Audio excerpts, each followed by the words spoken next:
Daniel stepped off the transport ship with slow and careful steps, trying to hide how tired he felt. The long journey through deep space had drained him more than he expected. The massive orbital station floated outside the viewing windows like a shining city made of light and metal, but to him it felt cold and unfamiliar.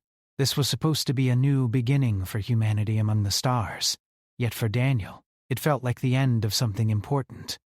Humans were still new to the galactic community. Many species watched them with curiosity, others with caution. Some believed humans were too emotional, too unpredictable. Others quietly respected their ability to survive and adapt. Daniel had heard all the rumors before he arrived, but hearing them and living them were very different experiences.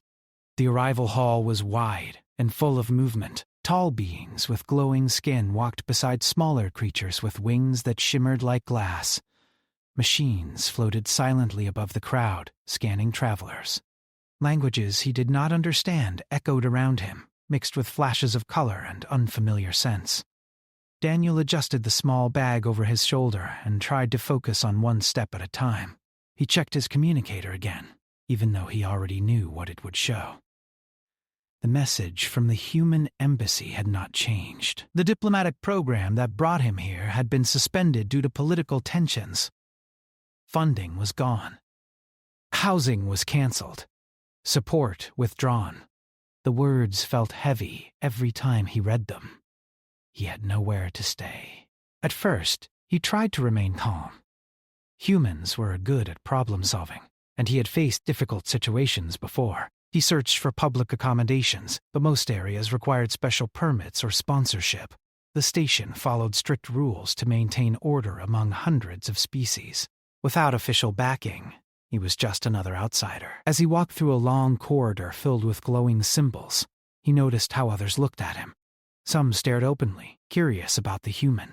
Others avoided eye contact. He reminded himself not to take it personally. Humanity was still a mystery to many. Hours passed while he tried to find a solution. He spoke politely with several information units and even attempted to negotiate temporary lodging. But every path seemed closed. Exhaustion began to slow his thoughts. The lights of the station, beautiful at first, now felt overwhelming. Eventually, he found himself standing near a large observation window. Outside, stars stretched endlessly across darkness. For a moment, he allowed himself to breathe, slowly. Back on Earth, he had learned that even in the most difficult moments, calm thinking was the strongest tool a human possessed. A sudden announcement interrupted the quiet atmosphere. A ceremonial gathering was beginning nearby. Representatives from many species were invited to celebrate a new alliance initiative. Daniel hesitated, unsure if he belonged there, but curiosity pulled him forward. Sometimes, opportunities appeared in unexpected places. The ceremonial hall was enormous, filled with soft lights that shifted color like waves. Alien dignitaries gathered in groups, their clothing reflecting cultural traditions from distant worlds. At the center stood a raised platform where a young alien princess prepared for a formal demonstration. Daniel watched from a distance. The princess moved with graceful confidence, though something in her expression suggested nervousness. Her species had smooth features and luminous eyes that reflected light in unusual ways. She held a device designed for human interaction technology, something introduced recently by Earth's engineers. As the demonstration began, a problem occurred. The device did not respond as expected. Murmurs spread through the crowd. Advisors whispered urgently, but strict protocol prevented anyone from stepping forward without permission. The princess tried again, maintaining composure, yet it was clear the system required a simple adjustment that others overlooked. Daniel hesitated. Interfering in a royal ceremony could be risky. But he also knew that humans often solved problems by acting when others froze. After a moment of quiet thought, he stepped forward respectfully. He spoke calmly, asking permission before approaching. The guards tensed, but allowed him closer when the princess gave a small nod. Daniel examined the device quickly and noticed that its settings were aligned for a different species interface. With a few careful adjustments, he activated the system. Soft light filled the room as the device worked perfectly. The crowd reacted with surprise and approval. The princess turned toward him, her eyes studying him with curiosity rather than judgment. She thanked him politely, her voice calm and clear. Daniel bowed slightly, feeling suddenly self-conscious about the attention. After the ceremony, he tried to leave quietly, but someone called his name. He turned to see the princess approaching him without her usual entourage. Up close, her presence felt less distant and more genuine. She asked him simple questions about the device and about human engineering. Daniel answered honestly, speaking in clear and simple words. He noticed how carefully she listened, as if every detail mattered. Unlike others who saw him only as a human representative, she seemed interested in him as a person. During their conversation, she sensed his fatigue. Her expression softened slightly when she asked about his situation. Daniel hesitated, but eventually admitted the truth. The embassy closure had left him without resources. He did not complain or ask for help. He simply stated the facts. The princess remained silent for a moment, thinking deeply. Her culture valued careful decisions, yet something about his honesty seemed to influence her. She understood that offering help to a human outsider could cause political complications. Still, she believed kindness and curiosity were stronger than fear. She stepped closer, lowering her voice so only he could hear. "I heard you have nowhere to stay," she said gently. Daniel nodded, unsure what to expect next. She leaned closer and whispered near his ear, "Stay in my room tonight." The words surprised him completely, not because of any misunderstanding, but because of the trust behind them. A royal inviting a stranger into private space broke many traditions. He searched her expression for signs of doubt or hidden meaning, but found only sincerity. He tried to refuse politely, worried about the consequences for her reputation, but she shook her head slightly. "You helped me without hesitation," she said. "Sometimes rules must adapt, just like humans." Daniel felt both gratitude and uncertainty. Accepting meant stepping into a world far beyond his status. Refusing might offend her or create distance between their species. After a moment, he agreed respectfully. As they walked together toward the royal quarters, Daniel noticed how differently others reacted now. Some watched with surprise, others with quiet disapproval. He realized that this decision would not go unnoticed. The corridors leading to the royal area were calm and softly illuminated. Unlike the busy public sections, this space felt peaceful. Daniel felt the weight of responsibility growing inside him. He reminded himself to remain respectful and careful. Inside, the room reflected the princess's personality. Elegant, but not overly formal, filled with art and gentle light. She offered him a place to rest and simple food designed to match human biology. The kindness felt genuine rather than ceremonial. They spoke long into the evening about their worlds. Daniel described Earth's diversity, the way humans found strength through cooperation despite differences. The princess listened with fascination, asking thoughtful questions. As the stars moved slowly outside the window, Daniel realized that this unexpected moment might change everything. For the first time since arriving, he felt less alone. The story of humanity among the stars was still being written, and perhaps this quiet conversation marked the beginning of something new. Outside the room, political tensions quietly grew, but inside, two individuals from different species shared trust built on understanding rather than fear. Daniel did not know what tomorrow would bring, but he sensed that his decision to step forward during the ceremony had opened a path neither of them expected, and as he finally allowed himself to rest, he wondered if humanity's greatest strength was not technology or power, but the simple courage to help when others hesitated. Daniel woke before the station's artificial sunrise. The light in the royal room changed slowly from deep blue to a soft silver, like dawn trying to be gentle. For a few seconds, he forgot where he was. Then he remembered the quiet conversation, the long corridor, the princess's calm voice, and the strange truth that he had finally slept without fear of being sent away. He sat up carefully on the resting couch she had offered him. The room was still and peaceful. A thin stream of warm air moved through vents near the ceiling, carrying a mild scent that reminded him of clean rain. He took a slow breath and tried to steady his thoughts. This was not his home. This was not even a human space. One wrong step could create trouble. He knew that. Still, his body felt less heavy than it had yesterday.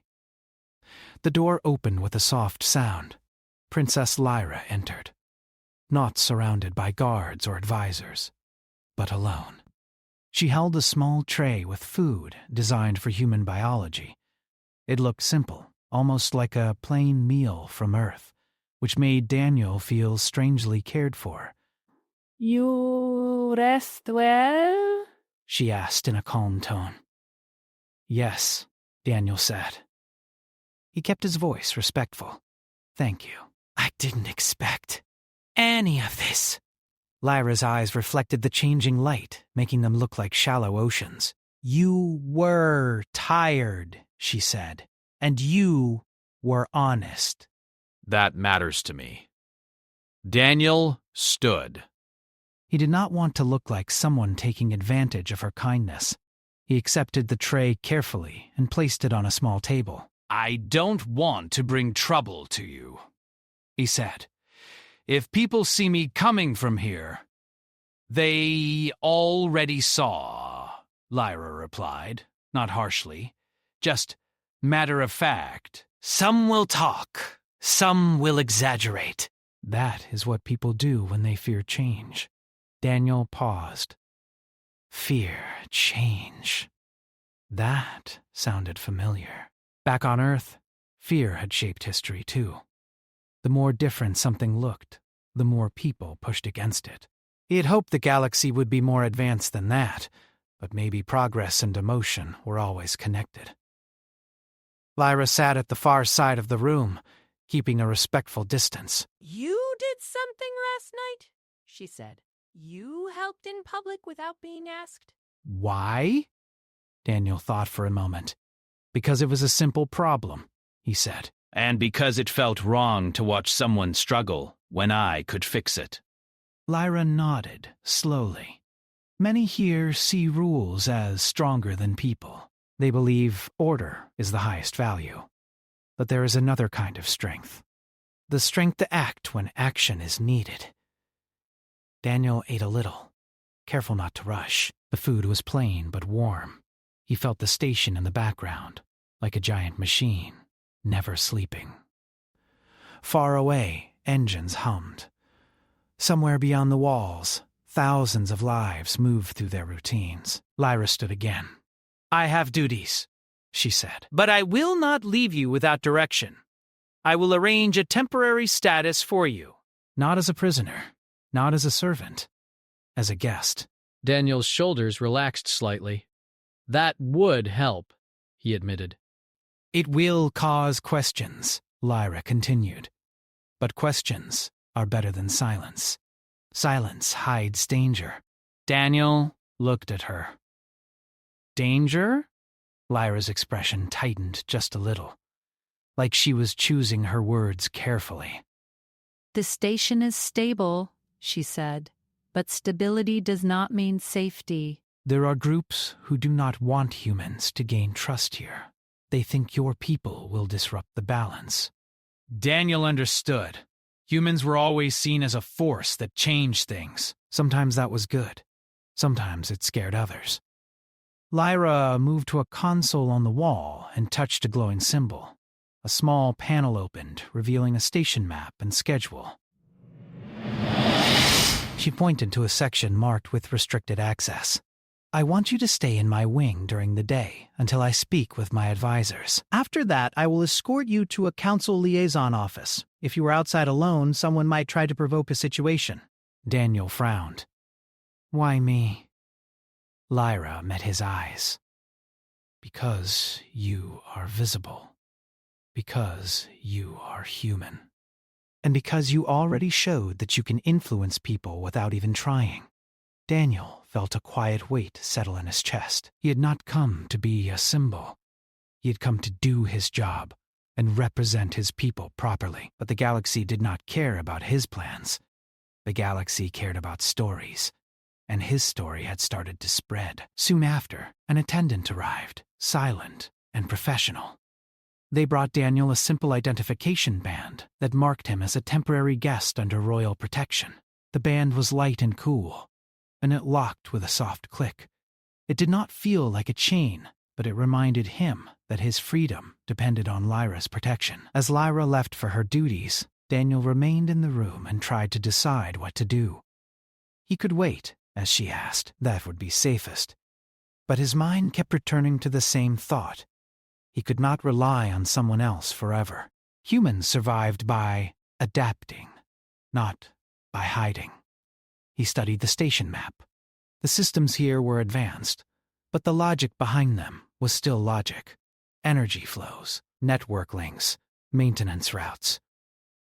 The basics never changed, even if the shapes looked strange.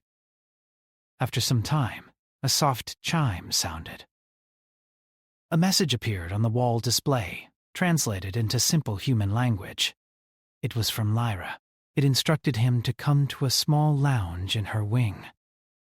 "I will meet you there," it read. Daniel followed the directions, walking through quiet hallways. The air here felt cleaner, and the lighting was softer, designed to calm the mind rather than impress visitors. He passed a few guards who watched him closely but did not speak. In the lounge, Lyra waited with two advisors. One was tall and thin, with sharp movements and eyes that did not blink. The other was shorter, rounder, and seemed more curious than suspicious. Both looked at Daniel like he was a puzzle. Lyra introduced them. "Advisor Sen," she said, nodding toward the sharp-eyed one. "Advisor Mira," she said, nodding toward the other. Daniel offered a respectful greeting. He kept his posture calm, shoulders relaxed, hands visible. Humans had learned that body language mattered even across cultures. Advisor Sen spoke first. "A human in royal quarters," Sen said. The translator softened the words, but the meaning stayed firm. "This is not common." "I understand," Daniel replied. "I didn't ask for it." Lyra's voice remained steady. "I invited him. He was at risk of removal without cause. He also prevented embarrassment in the ceremonial hall." Advisor Mara tilted their head. "He corrected the interface. A minor action. A minor action that many refuse to take," Lyra replied. "That difference matters."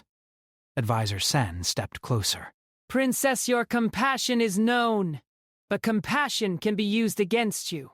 "This station is full of watchers. Some wish to harm your reputation. Others wish to harm the human alliance." He did not interrupt. He had learned long ago that in tense rooms, patience often won more ground than arguments. Advisor Mara looked at Daniel. "What is your skill set, human?" "I'm trained in systems engineering," Daniel said. "Mostly station support, emergency management, and interface design. Not weapons, not combat." Advisor Sen's eyes narrowed slightly. "Humans often say what they want others to hear." Daniel did not react with anger. He kept his voice level. "That may be true," he said, "but I don't gain anything by lying here. I'm just trying to stay on the station legally and complete my assignment." Lyra raised a hand, ending the back and forth before it turned into conflict. "We need a practical solution," she said. "If the human embassy cannot support him, we can support him temporarily." But not as a secret, as an official guest assigned to the liaison office. That gives structure. Advisor Sen hesitated, then gave a small nod. "About mine. A controlled path," Sen said. "Better than hiding him." Advisor Mara added, "If he works with liaison, his presence becomes useful rather than suspicious." Daniel felt a small surge of relief. Useful. That was a word he could work with. Lyra leaned slightly toward him. "There is another issue," she said quietly. Yesterday, you fixed the device. It should not have failed the way it did. It was tested. Daniel's attention sharpened. You think it was tampered with? Lyra did not answer immediately, but her eyes showed the concern. Advisor Sen spoke instead. There have been minor failures across the station. Small errors, nothing severe. Enough to create confusion, enough to make people blame others. Daniel's mind began connecting pieces. Small failures could be random, but patterns rarely were. "Have these failures increased recently?" he asked. Advisor Mara nodded. "Within the last few cycles. Right, when tensions rose." Daniel looked at the station map again. "If someone wants conflict," he said slowly, "they'd create situations that look like mistakes. Then they'd point fingers." Lyra watched him closely. Can you help us find the source? Daniel felt the weight of the question. Helping could protect him, but it could also put him in danger. Still, this was where humanity's reputation came from. Humans did not become respected by staying quiet. They became respected by stepping into hard problems. "I can try," he said. Soon after, Lyra escorted Daniel to the liaison office area. The public corridors were busier now. People moved in groups. Some stopped to stare at him, whispering in their own languages. Daniel ignored the noise and focused on walking at Lyra's pace. The liaison office was a neutral space with simple design, made to be comfortable for multiple species. A station official greeted them politely, but with obvious tension. Papers were exchanged. Digital signatures confirmed.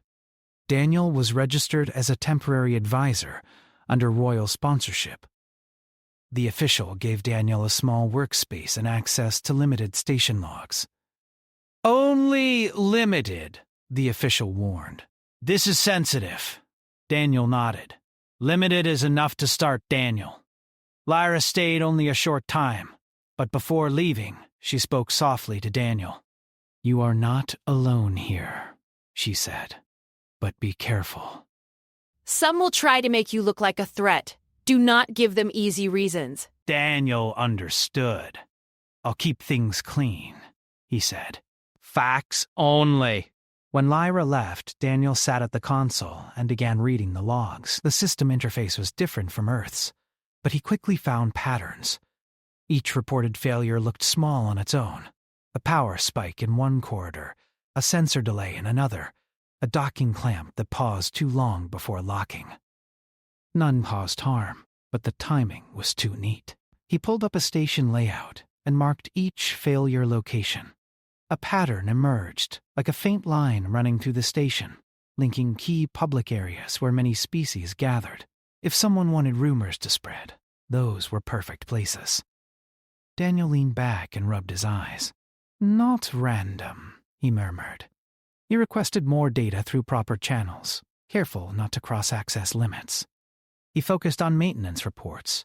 In one report, he noticed a repeated identifier, a maintenance drone ID listed at several failure locations around the same time. The drone's schedule looked normal, but its travel path did not. A drone could be hacked, or someone could be using a drone as cover. Daniel felt his heart beat faster, not from fear, but from focus. This was the kind of puzzle humans loved. A system had a flaw. A flaw had a cause. A cause could be found. He printed a simple summary and sent it to Lyra and her advisors through the secure channel. He kept the language clear and basic, avoiding strong accusations. He did not write, "Someone is sabotaging." He wrote, "Multiple failures may be linked.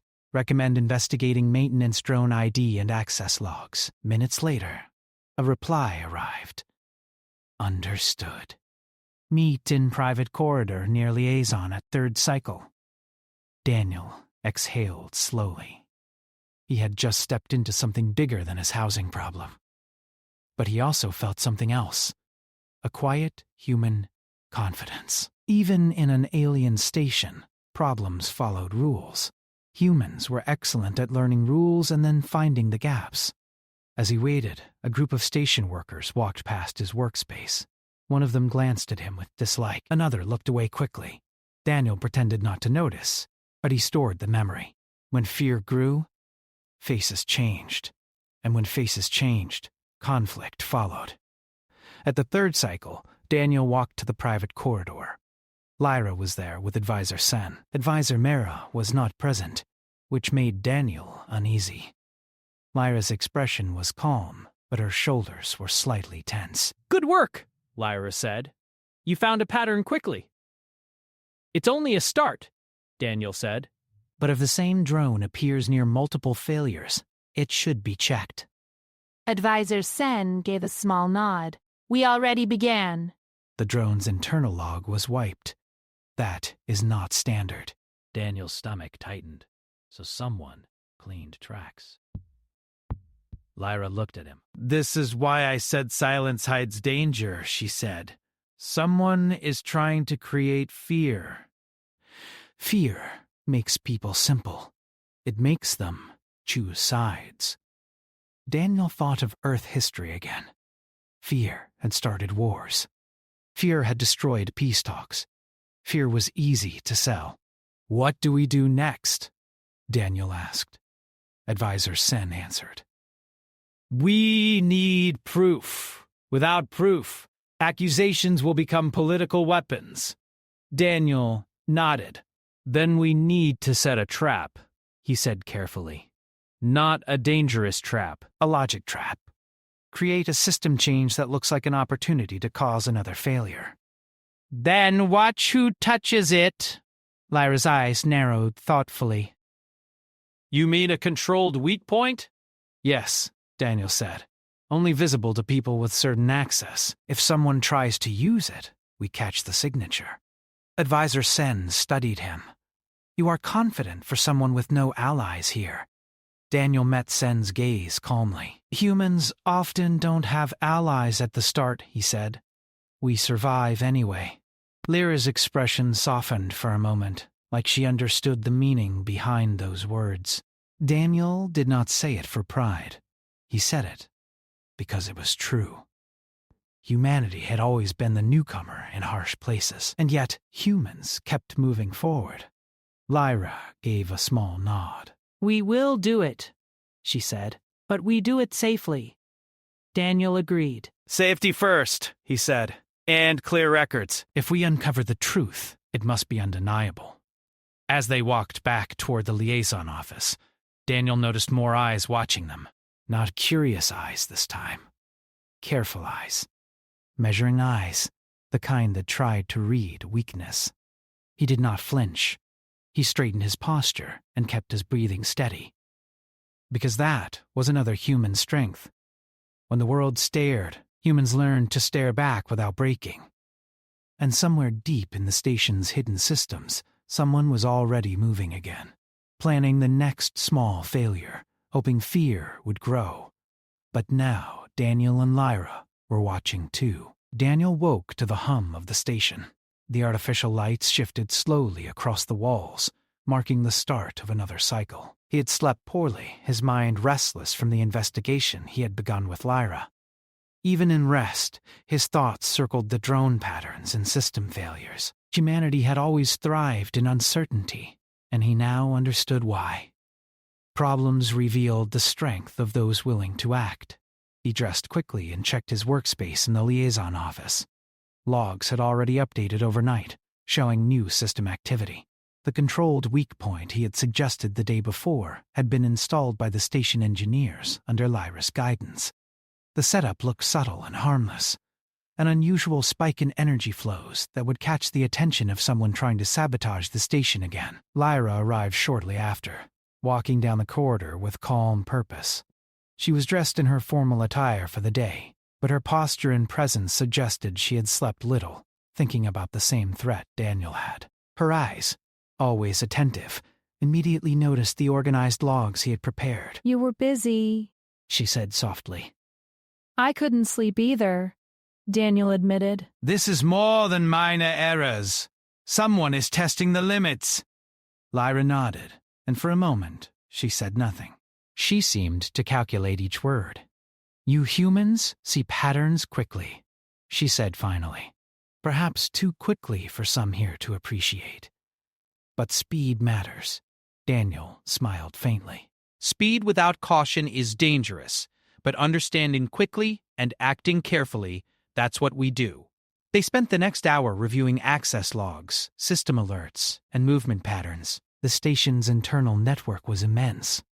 Multiple species used it simultaneously, and each species had its own protocols.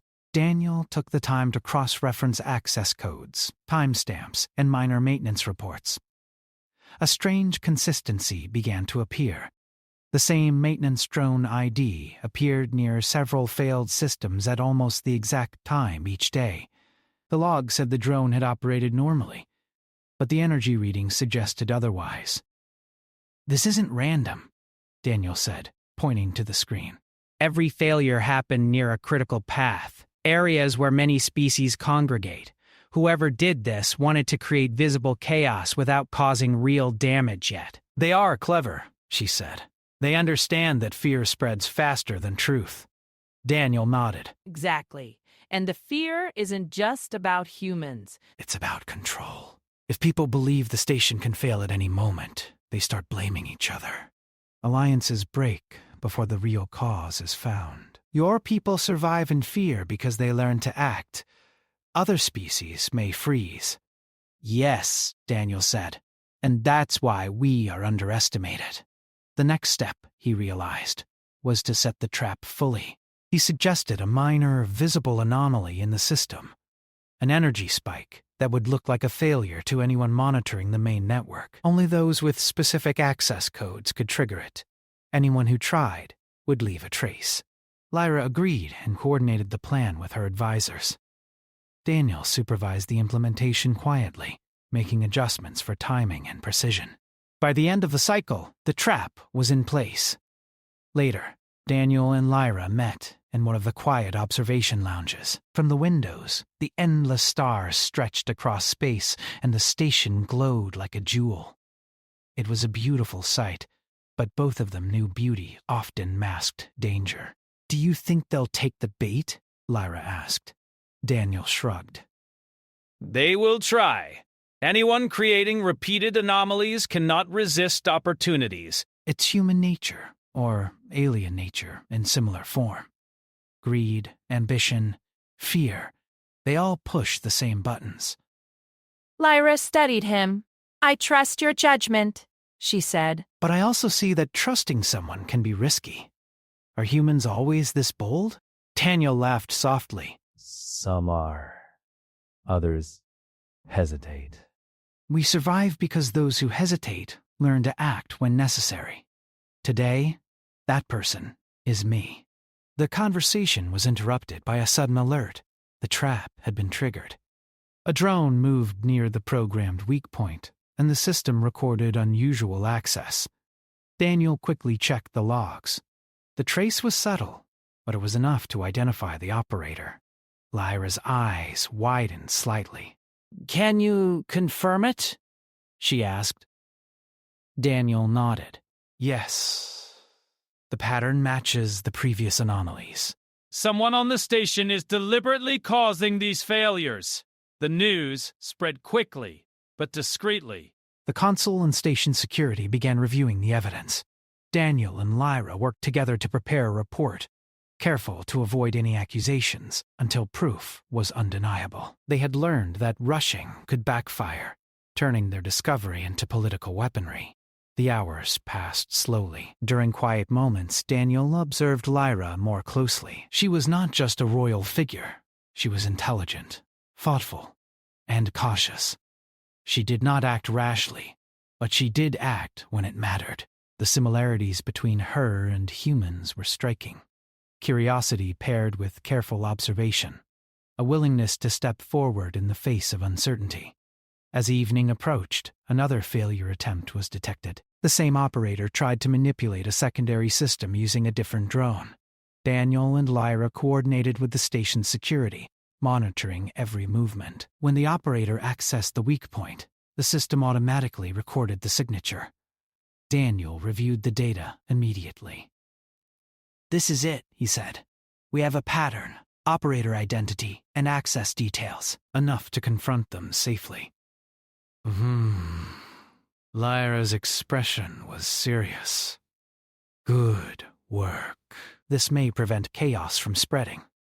Daniel felt a surge of pride, not for himself, but for what humans could achieve when trusted. He had arrived on this station as an outsider, without shelter or support, yet now his decisions had prevented a crisis and uncovered a saboteur. After the confrontation plan was set, Lyra and Daniel prepared to present the evidence to the council in a controlled environment. The goal was to expose the saboteur while minimizing political fallout.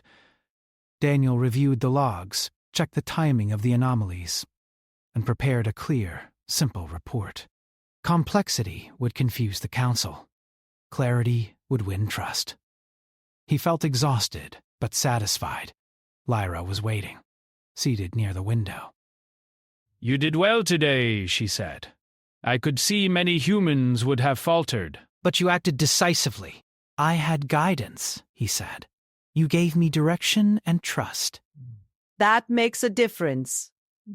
Lyra smiled faintly. "I wanted to see how humans handle pressure." Not just technically, but emotionally.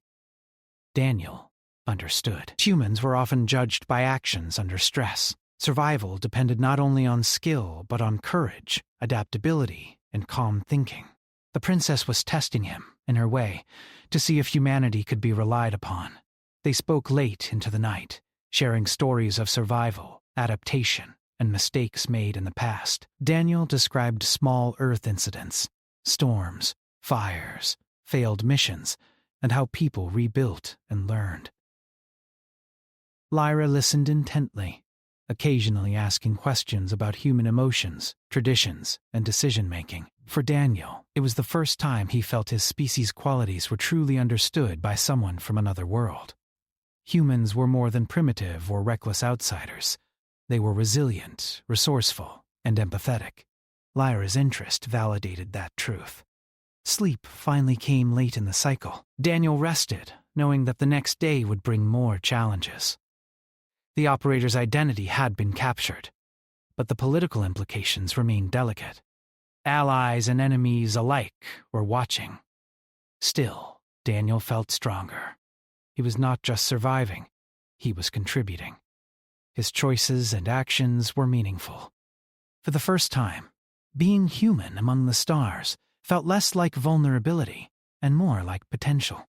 As he closed his eyes, he reflected on the day, the patterns uncovered, the trust earned, and the quiet bond forming with the princess. Humanity had always thrived by finding paths where others saw walls. Here, in a station filled with unfamiliar species and rules, Daniel realized that principles still held true.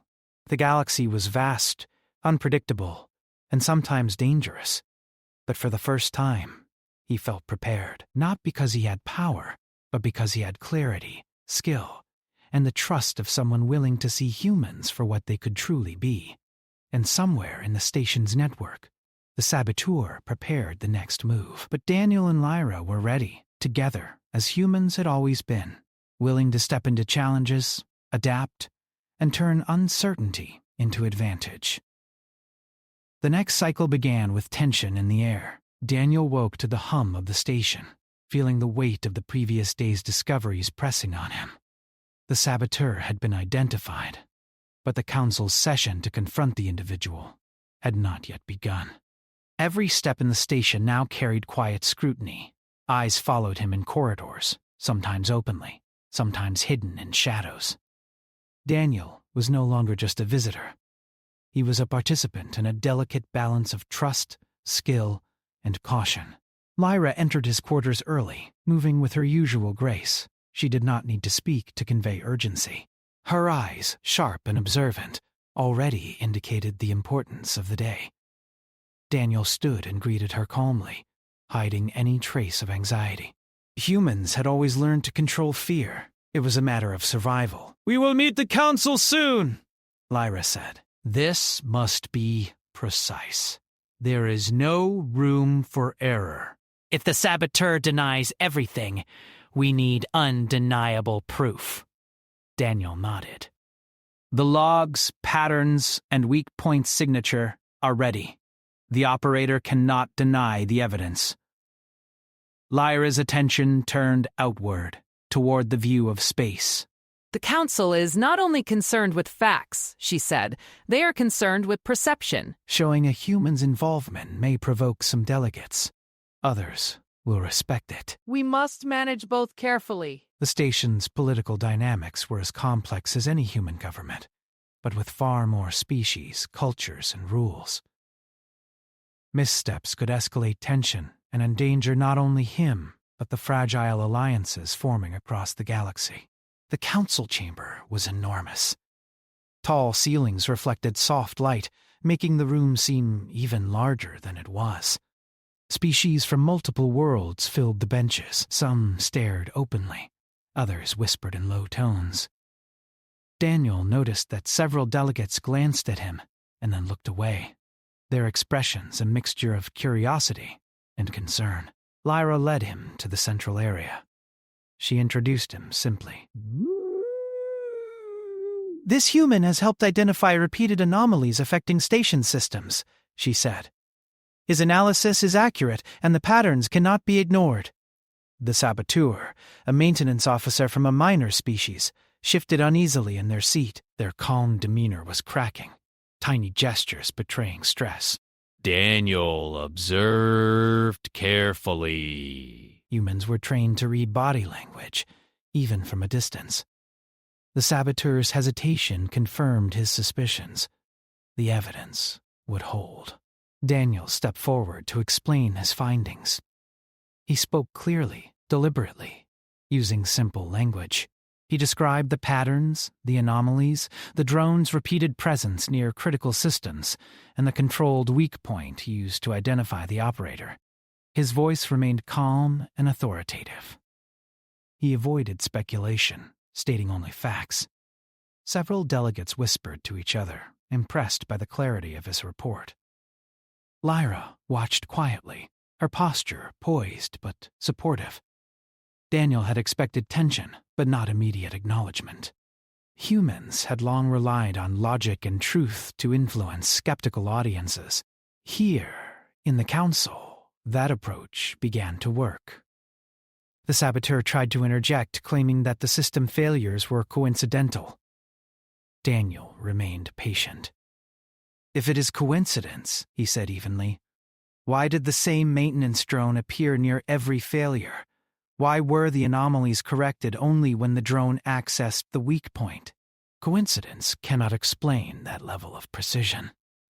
A murmur ran through the council chamber. Several delegates nodded subtly. Some glanced at each other, whispering low explanations. Lyra's advisors recorded the reactions, noting which species seemed swayed by the evidence. Finally, the saboteur's composure broke. I did not intend," they began, stammering. Daniel did not interrupt. He had learned from Earth's history that letting someone reveal their own actions was more effective than confrontation.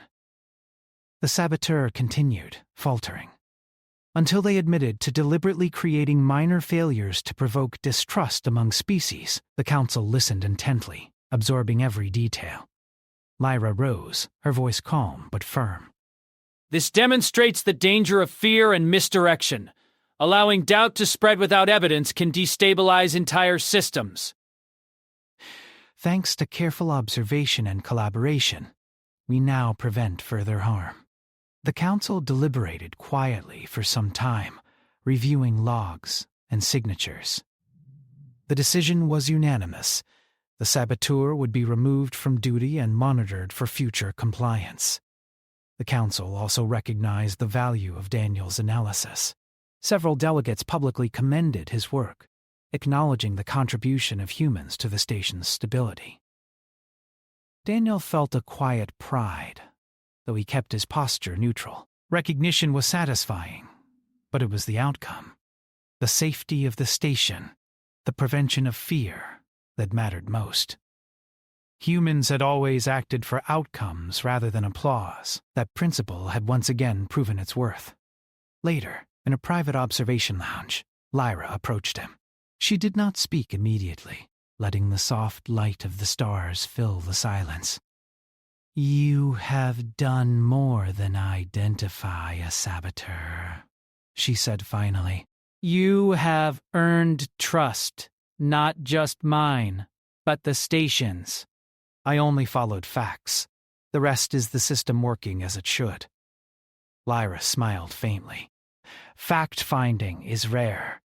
Courage, paired with honesty, is rare. That is what humans bring to the galaxy. Daniel considered her words. He realized that Lyra's trust was not about rank or favor. It was about observing someone's behavior and recognizing integrity. That was something he had experienced in humanity but rarely expected in alien societies. Over the next cycles, Daniel worked closely with the station liaison teams. He coordinated system monitoring, developed predictive models for potential anomalies, and trained station engineers in methods of tracking subtle disruptions. Every day, he grew more confident in navigating both technical challenges and political nuances. Meanwhile, Lyra continued to involve him in advisory discussions. She asked for his opinions on system protocols, safety measures, and even communication strategies. Daniel suggested methods that balanced caution with human adaptability, often surprising the advisors with simple, practical solutions. The station itself began to function more smoothly. The repeated failures ceased. Delegates spoke more openly about cooperation and trust. Humans, once seen as unpredictable, were now considered capable contributors. Daniel noticed that species which had ignored or distrusted humans began to ask questions, seeking advice or clarification on technical matters. One quiet evening, Daniel and Lyra shared another conversation in the observation lounge. The stars stretched endlessly outside, a reminder of the vast galaxy and the fragility of isolated systems. You have changed the perception of your people here, Lyra said. Not through words or power, but through action. That is impressive. Daniel thought for a moment. Humans survive by adapting. We learn rules, then find ways to make them work for solutions. Maybe that is what others find surprising. Lyra nodded. And maybe that is why we will remember this moment. Humanity's strength is not just in technology, but in persistence, observation, and courage. Daniel felt a quiet warmth, not of pride alone, but of belonging. For the first time, he sensed that humans were more than outsiders in the galaxy. They could be partners, respected, and trusted. Days passed, and small acts of cooperation between humans and other species began to appear. Delegates consulted Daniel and his human colleagues for advice on system upgrades, emergency protocols, and efficiency improvements. The initial distrust had begun to fade. Where fear had once existed, understanding now took root. Despite the progress, Daniel remained vigilant. He knew that trust could be fragile, that political tensions could arise unexpectedly. Every action had consequences. Every suggestion he made could ripple across cultures. He kept careful records, simple notes, and clear documentation of every decision and observation. One evening, as he reviewed system logs, Lyra appeared quietly. She looked tired, but content. "The Council is satisfied," she said. "The station is more stable. Humans are respected." "You have done more than survive. You have influenced the course of events." Daniel nodded slowly. "I only did what was needed. But I learned a lot. About systems, yes, but also about trust, observation, and action." And what about you, Daniel? What have you learned about the galaxy? He thought carefully. That even among strangers, honesty and action matter. That fear can manipulate, but truth can guide. That humans can adapt, survive, and earn trust if we act with clarity and courage. Then perhaps humans are not as unpredictable as some believe. Daniel returned the smile, feeling a quiet satisfaction. It was not a victory of one species over another, It was a proof of collaboration, intelligence, and the enduring human ability to step into challenges and succeed. That night, Daniel rested in the royal quarters again, but his mind was calm. The saboteur was neutralized. Systems were secure. Alliances were intact. Humanity had gained respect, not by force, but by thought, observation, and action. He closed his eyes, thinking of the endless stars beyond the station. The galaxy was vast, full of challenges, mysteries, and unknown dangers. But he knew that humanity's presence had been marked not by accidents or luck, but by courage, intelligence, and the willingness to act when it mattered most. And somewhere beyond the station's walls, others would watch and take note. Humans were no longer just new arrivals. They were participants in shaping the future. For Daniel, this realization was quiet, but powerful. It was a moment of understanding that would stay with him. No matter how small one's position seemed, clarity, courage, and integrity could influence worlds. The cycle ended. The station moved steadily through the void, and Daniel felt, for the first time since his arrival, that he belonged. Not because the princess had trusted him, not because the council recognized him, but because he had acted like a human should, observing, learning, adapting, and stepping forward when needed. The galaxy had opened its doors, and humanity had walked through with purpose.